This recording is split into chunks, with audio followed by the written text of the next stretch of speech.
20 years ago, on September 11, 2001, our country was shaken by the most destructive terrorist attack ever to take place in our nation's history. The nearly 3,000 people who died on the morning of September 11th were killed by terrorists with premeditated malice, a cowardly attempt to instill fear and despair into American hearts and minds. Those efforts failed because we are a nation of hope, unified by our collective strength. We stood battered, but alongside one another, ready to fight back. Members of our community were inspired to voluntarily serve in defense of our freedoms, our families, our friends, and our neighbors.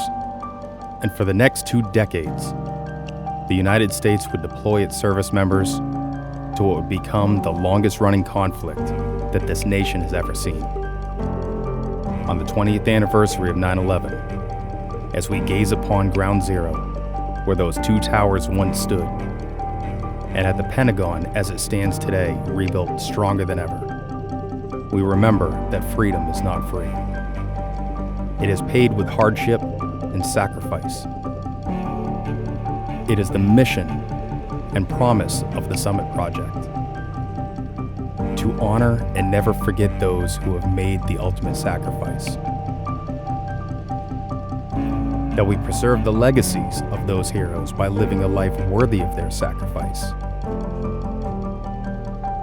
And that we recognize that no one has given more for our nation than the families of the fallen.